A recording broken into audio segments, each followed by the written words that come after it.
The midnight highway stretches endlessly through rural darkness, broken only by the occasional flicker of distant farmhouse lights. The asphalt gleams under a crescent moon, and the air carries the weight of secrets about to be revealed. A beat-up white van weaves slightly between the yellow lines, its engine coughing like an old man's last breath. The vehicle's license plate hangs at an odd angle, one corner bent from some forgotten collision. Black film covers every window, making it impossible to see inside. The van's movement is erratic, deliberate yet careless, as if the driver's mind is elsewhere. Behind the van, about a quarter-mile back, Highway Patrol Officer Marcus Chen notices the irregular pattern. He's been driving this route for 7 years, and something about the van's behavior sets his teeth on edge. His instincts, honed by countless late-night stops and traffic violations, tell him this isn't just another drunk driver weaving home from a bar. Chen flips on his emergency lights. The red and blue strobes cut through the darkness like warning beacons. He follows protocol, maintaining distance while signaling for the van to pull over. The van's brake lights flicker once, twice, then the vehicle begins to slow. It takes nearly a full minute for the van to come to a complete stop on the shoulder. Chen notes this in his mental log. Most drivers pull over immediately when they see police lights. The delay suggests either impairment or deliberation. Chen steps out of his patrol car, his hand instinctively checking his radio and weapon. The night air is cool against his face, carrying the scent of damp earth and something else he can't quite identify. His boots crunch on gravel as he approaches the driver's side of the van. The driver's window rolls down with a mechanical grinding sound. Inside, Chen sees a man in his 40s, heavy-set with thinning hair plastered to his scalp with sweat. The man's eyes dart everywhere except toward the officer. His hands grip the steering wheel so tightly his knuckles have gone white. "Evening, sir," Chen says, keeping his voice neutral but authoritative. "I noticed you were drifting between lanes back there. Have you been drinking tonight?" The man's response is a grunt and a shrug. "Just tired, officer. Long drive." Chen's training kicks in. He scans the interior of the van's cab, looking for open containers, drug paraphernalia, or anything unusual. The man's behavior is off. The excessive sweating, the inability to make eye contact, the way his whole body seems coiled with tension. "Can I see your license and registration, please?" The man fumbles in his wallet, his hands shaking slightly. Sure. Just a second." While waiting, Chen steps back slightly to get a better view of the van's license plate. The numbers are partially obscured by mud, but he can make them out well enough to run a check. As he reaches for his radio, something stops him cold. A sound. Faint, but unmistakable. A whimper. Soft, muffled, but definitely human and young. Chen freezes, his hand halfway to his radio. The sound comes again, a quiet sob that seems to emerge from the back of the van. His blood runs cold as the implications hit him. "Sir, I'm going to need you to step out of the vehicle." The man's eyes widen. "Why? I gave you my license. I wasn't drinking." "Step out of the vehicle, now." Chen's hand moves to his weapon, not drawing it, but making it clear he's prepared to. The man's breathing becomes more rapid, and sweat beads on his forehead, despite the cool night air. "Look, officer, I don't know what you think you heard, but..." Another sound cuts through the night. This time it's clearer. A child's voice, barely audible but unmistakably frightened. Chen doesn't hesitate. He keys his radio with his free hand while keeping his eyes fixed on the driver. "Dispatch, this is Unit 47. I need immediate backup at mile marker 23 on Highway 51. Possible child endangerment situation. Request additional units and supervisory response. The dispatcher's voice crackles back. Copy Unit 47. Backup en route. ETA 8 minutes. 8 minutes feels like a lifetime when you suspect children are in danger. Chen makes a decision that will haunt him for the rest of his career. He can't wait. Sir, I'm going to need you to exit the vehicle and place your hands on the roof. The man's facade finally cracks. You don't understand, officer. This isn't what it looks like. Then explain it to me after you get out of the vehicle. The man climbs out slowly, his movements jerky and uncoordinated.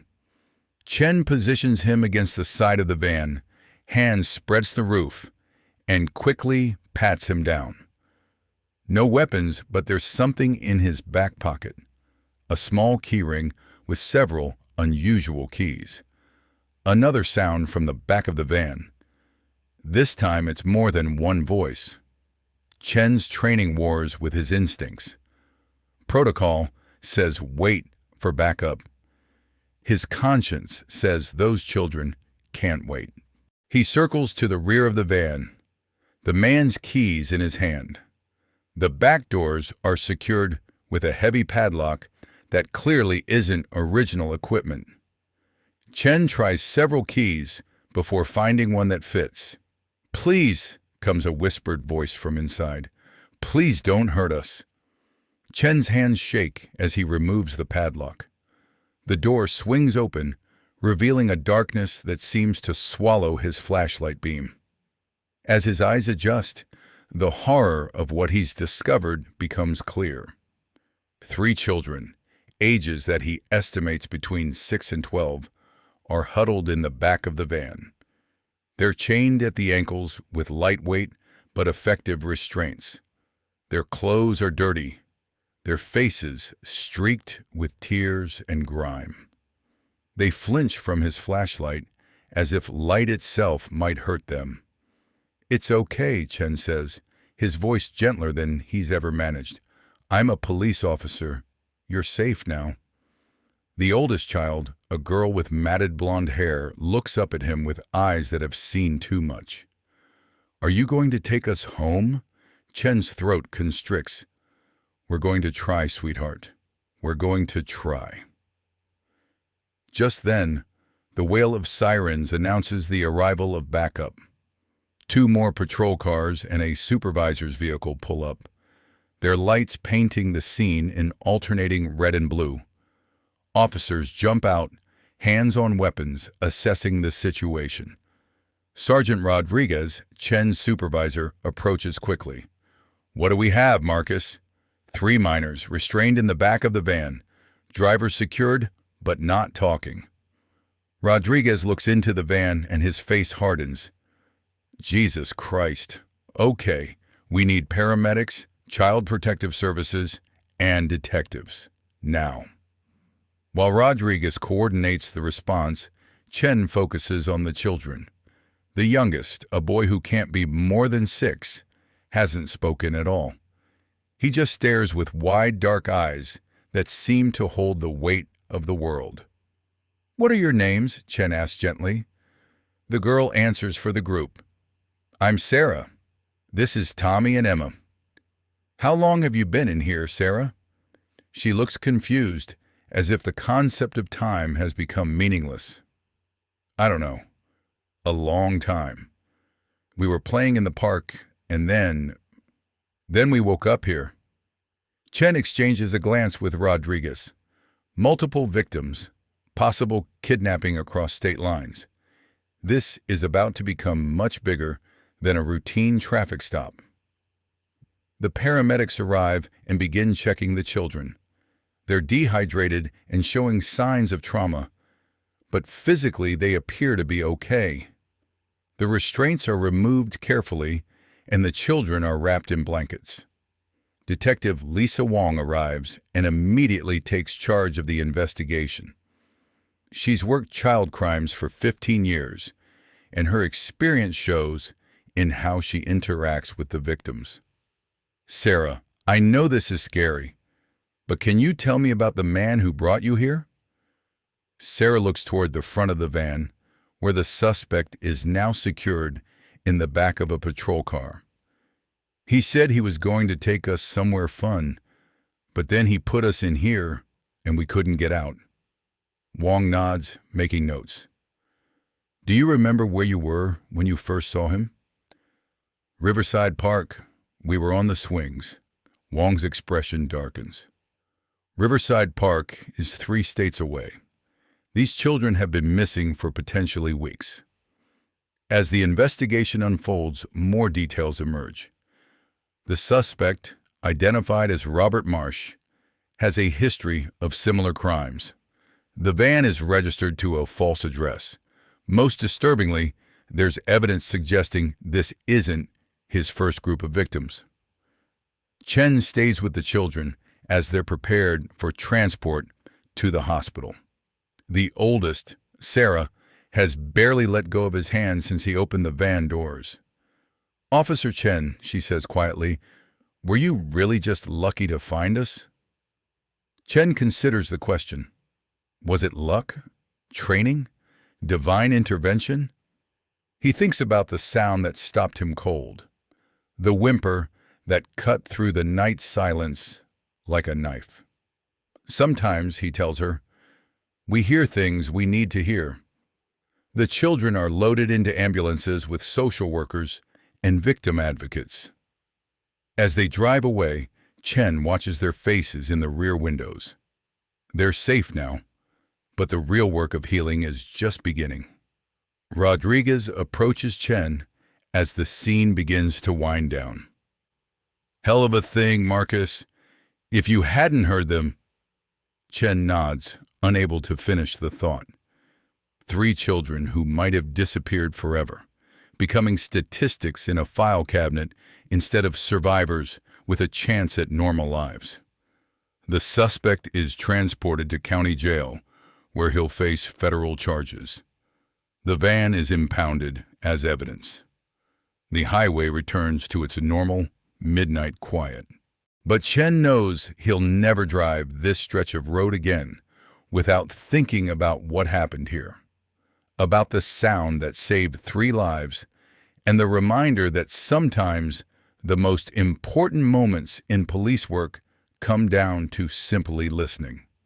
As he completes his incident report back at the station, Chen reflects on the fragility of safety and the responsibility that comes with wearing the badge.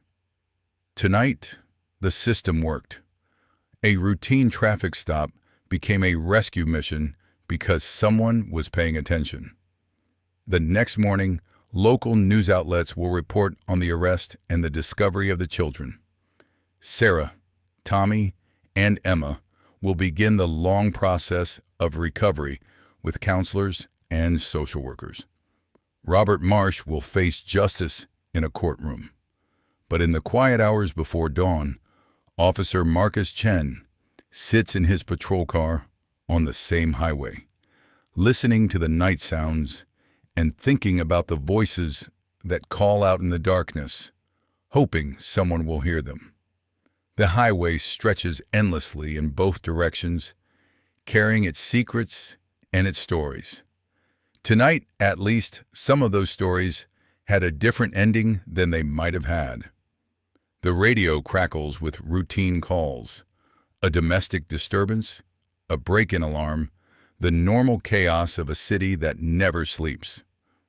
Chen responds to his assigned calls, but part of his mind remains with 3 children who will sleep safely tonight because someone heard their whispered plea for help.